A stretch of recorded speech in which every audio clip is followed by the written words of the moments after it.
So I think at TradeTech this year there's been a whole bunch of different questions that are being answered. I think one of the big themes and trends that we're seeing is understanding market quality, understanding routing decisions, how to make that best possible trade.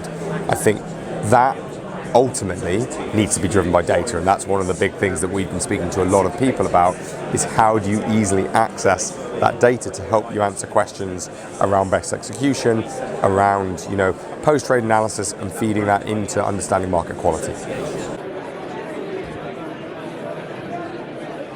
So one of the big things we're talking about here is how do you move beyond TCA? TCA historically has been a very tick box type approach, where really the way to think about it is execution analysis. It's understanding what has happened with your trades, what has happened with your orders, and feeding that in to understanding, and helping improve your trading, whether that's from a venue quality perspective, whether that's from a best execution perspective. Now, one of the hard things about that is actually handling the quantity of data that's there. And that's really, one of the things that at BMLL we focus on. Making sure that that content, that data is easily accessible, it's usable, because there's no point storing data in an environment where you can't actually go back and access it, and then allowing firms to add their own insights, their own analysis on top for the betterment of their clients. There's a whole range of different use cases of level 3 data. We think about our customers in terms of sort of 3 buckets. On the exchanges, and we've seen this with a number of exchanges publishing thought leadership using our data. It's about understanding the market, it's about proving market quality, understanding and adding new products and features into their platforms. For the sell side, it's all about execution quality. It's about feeding into algorithmic performance, tuning algorithms, and backtesting that using historical data. Finally, on the buy side, customers want to use this data to find sources of alpha, to improve their execution and their routing decisions. Across the whole industry, and a big theme this week has been around the challenge has been data.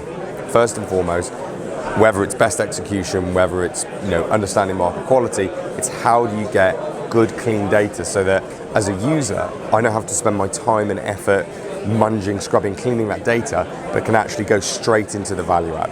And what we've done at BMLL is really focus on that value add. We focus on making sure that we get the data at a high quality level, that we have easy to use APIs, and putting it into products that are clean and simple to use. Whether that's the data lab, where you can come in as a quant, code up, use the full order book data, normalize across years of history.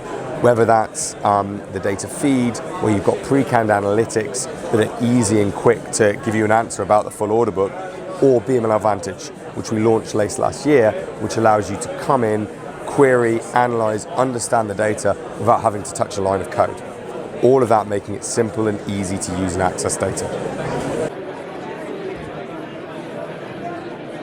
A lot of the challenges and trends haven't really changed over the last few years. People are still talking about best execution, about venue selection, about how to ultimately optimize trades, whether that's on behalf of the client or yourself. I think where we're seeing the demand is everyone is becoming a much more sophisticated level. People are being driven, being able to use data analytics to have a real data-driven discussion on the matter. And we've seen that a lot this week, and I think that's one of the big themes that's going to continue, is backing up arguments and discussion and debate with data. And I think that's going to be one of the biggest themes, is more and more firms turning to data-driven decision making when it comes to improving execution and understanding their data.